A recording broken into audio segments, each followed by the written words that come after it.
Di zaman itu ikhwatu fiddin, ada seorang nabi yang diutus kepada Bani Israel, seorang nabi dari nabi-nabi yang Allah utus kepada Bani Israel, namanya Uzair. Uzair ini dia keluar dari rumahnya, faraqibal himar, dia pun menunggang keledainya. Kemudian dia berjalan dan melewati kota yang hancur lebur ini. Akhirnya kemudian karena panas sangat terik, fi waqti dhahirah, di waktu zuhur, dia berusaha untuk mencari perlindungan dari teriknya matahari. Maka dia melihat sebuah pohon atau mungkin bebatuan yang bisa menaungi dia, dan dia pun kemudian duduk di situ tafakkur. Lah Uzair ini termenung melihat kota yang dahulunya hijau, dahulunya ramai, dahulunya penuh dengan bangunan, tiba-tiba dihancurkan Bukhtun Nasr sampai ke akar-akarnya. Sehingga Uzair termenung melihat kota yang hancur sampai ke akar-akarnya ini. Sehingga kemudian dia mengatakan, bagaimana Allah subhanahu wa ta'ala bisa mengembalikan kota itu? Bagaimana mungkin Allah subhanahu wa ta'ala mampu mengembalikan kota ini? Maka akhirnya Allah subhanahu wa ta'ala ingin membuktikan bahwa dia ala kulli syai'in qadir, atas segala sesuatu Allah maha mampu. Tidak ada yang mustahil bagi Allah subhanahu wa ta'ala. Maka Allah subhanahu wa ta'ala katakan, qala anna yuhyi hadihillahu ba'da mautiha. Uzair mengatakan, anna yuhyi hadihillah, bagaimana mungkin Allah subhanahu wa ta'ala bisa membangkitkan dari kematiannya, dari kehancurannya? Maka Allah subhanahu wa ta'ala kemudian mengirim malaikat maut. Maka malakul maut datang. Ketika itu Uzair ikhwatu fiddin, sebelum dicabut ruhnya oleh malaikat maut ini, dia membawa bekal dari rumahnya. Dia membakal tin. Tin itu buah yang ma'ruf di Arab. Kemudian inab. Inab itu anggur yang biasa diperas untuk asir, untuk jus gitu kan. Kemudian membawa beberapa bejana. Maka Uzair pun sebelum dicabut ruhnya, dia sempat memakan buah tin dan memeras inab tadi, kemudian meminumnya, kemudian beristirahat dari teriknya matahari sambil termenung. Disitulah malakul maut datang, faqabidha ruhuhu, maka ruhnya siapa? Uzair ini dicabut oleh malaikat maut, ditidurkan oleh malaikat maut. Makanya Allah katakan, fa'amatahullahu, maka Allah wafatkan dia, Allah tidurkan dia. Berapa lama? Mi'ata amin, 1 abad lamanya. Dan 100 tahun dia tidur ikhwatu fiddin, tidak ada yang berubah jasadnya. Allah membiarkan jasad itu 100 tahun dan tidak berubah. Luar biasa kekuasaan Allah subhanahu wa ta'ala. Kemudian malaikat setelah 100 tahun, thumma ba'athah, tiba-tiba ruhnya ditiupkan kembali. Kemudian dia terbangun sebelum matahari terbenam. Jadi dia seolah-olah tidur zuhur, bangun sore. Dia sangka cuma beberapa jam saja, padahal dia tertidur 100 tahun. Maka malaikat yang menjelma manusia mendatangi siapa? Uzair ini. Kemudian bertanya, kam labista, sudah berapa lama kau tidur di sini? Maka dia menjawab, labistu yauman au ba'du yaum, mungkin aku tidur sehari atau mungkin setengah hari. Padahal sudah tidur 100 tahun. Dia katakan apa? Mungkin aku tertidur 1 hari atau setengah hari saja. Kemudian malaikat itu mengatakan, qala bal labista mi'ata amin. Tidak, kau sudah tertidur 100 tahun wahai Uzair. Uzair bingung, mana mungkin? Karena apa? Karena Allah subhanahu wa ta'ala membangunkan dia sebelum matahari terbenam. Ketika dia tidur, Allah cabut ruhnya ketika waktu zuhur, kemudian Allah tiupkan ketika sebelum terbenam. Jadi dia sangkanya separuh hari saja dia tidur. Maka malaikat itu mengatakan, fangdur ila ta'amika, lihatlah makananmu wahai Uzair, wa syarabika, dan minumanmu, lihat minumanmu dan makananmu, lihat buah tin yang kau bawa, lihat inab, anggur yang kau bawa, dan minuman perasan anggur yang kau peras, lam yatasannah, tidak berubah sedikit pun. Di mana keledaimu sekarang? Keledaimu sudah tidak ada lagi. Uzair tidak melihat keledainya kemana, padahal keledai itu ditambat di dekat peristirahatan dirinya.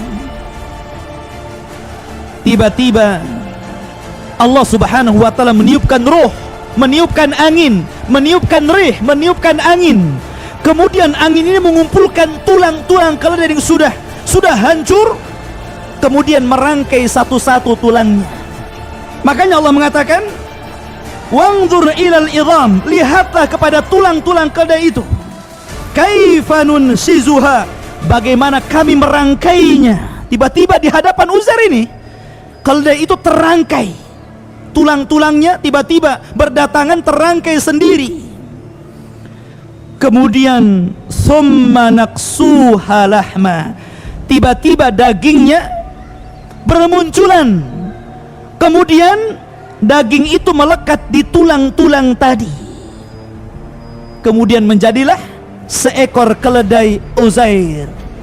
Dan ketika keledai itu ditiupkan roh, maka keledai itu langsung menghadap langit, kemudian berteriak dan menyangka seolah-olah kiamat telah datang.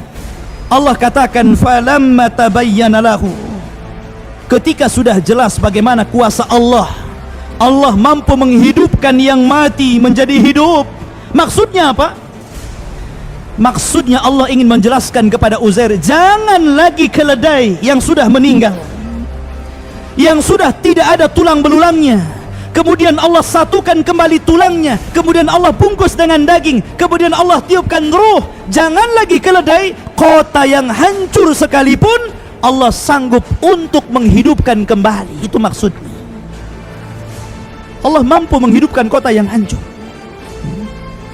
Kenapa? Qala a'lamu, sekarang baru aku tahu, kata Uzair, annallaha ala kulli syai'in qadir, bahwa Allah atas segala sesuatu maha mampu. Sesuatu yang kita anggap mustahil, tapi mungkin bagi Allah subhanahu wa ta'ala. Akhirnya Uzair pun dia pulang ingin melihat rumahnya. Diambil keledainya, kemudian naik keledai. Kemudian sudah berubah kondisinya, orang-orangnya sudah berubah karena sudah 100 tahun. Kotanya sudah hidup kembali, penuh dengan pepohonan, rindang, hijau, pertanian, dan begitu seterusnya. Tapi Uzair masih mengetahui alamat rumahnya. Berangkatlah dia ke rumah. Kemudian ikhwatu fiddin yang dimuliakan Allah subhanahu wa ta'ala, sesampainya di rumah Uzair melihat ada nenek-nenek yang sedang menyapu rumahnya. Kemudian Uzair alaihi salatu wassalam bertanya kepada orang tua ini. Nenek tua renta ini mengatakan, yang sudah buta, sedang memegang sapu. Dan Uzair mengatakan, aina baitu Uzair, di mana rumahnya Uzair? Kemudian wanita tua ini mengatakan, walima tas'al ya rajul, kenapa kau bertanya tentang rumahnya Uzair? Bukankah Uzair sudah tidak ada lagi? Uzair ikhtafa mundu mi'ati sanah wala yadri ahadun aina dhahab. Uzair sudah nggak ada, dia sudah hilang 100 tahun, entah kemana dia perginya. Orang-orang menyangka dia sudah mati. Kenapa kau tanya tentang rumahnya Uzair? Inilah rumahnya Uzair. Maka Uzair mengatakan, ana Uzairun, sayalah Uzair. Maka wanita itu heran, ikhwan. Gak mungkin ini Uzair, Uzair udah gak ada. Uzair sudah hilang 100 tahun. Kamu ngaku-ngaku Uzair ya? Akhirnya ikhwatu fiddin yang dimuliakan Allah azza wa jalla, ana Uzair, saya Uzair. Maka wanita itu mengatakan, tidak, Uzair adalah rajulun saleh, laki-laki yang sangat saleh, yang kami kenal kesalehannya. Rupanya nenek ini adalah jariyahnya, pembantunya, budaknya. Jadi ketika Uzair keluar dari rumahnya, usianya ketika itu 40 tahun. sementara jariyahnya pembantunya itu 20 tahun, sehingga jariyahnya usianya sudah 120 tahun dan Uzair usianya sudah 140 tahun. Sudah tua. Allah berikan usia yang panjang kepada budaknya. Akhirnya ikhwatul fillah yang dimuliakan Allah Azza wa Jalla, dia mengatakan, setahu saya Uzair itu orang saleh. Dia adalah nabi. Dia sanggup menyembuh. Akhirnya wanita tua ini pun mengajak Uzair kepada kaumnya dan mengatakan, Uzair telah datang. Yang dulu hilang Uzair sudah ada. Sampai putranya Uzair waktu itu sudah tua juga. Kalau kamu adalah Uzair bapakku memiliki tanda di katifnya di sini. Akhirnya diberitahu, subhanallah, betul dia adalah Uzair. Mendengar Uzair hidup lagi, ikhwatu fillah, maka orang-orang Yahudi Bani Israel mereka berdatangan kepada Uzair.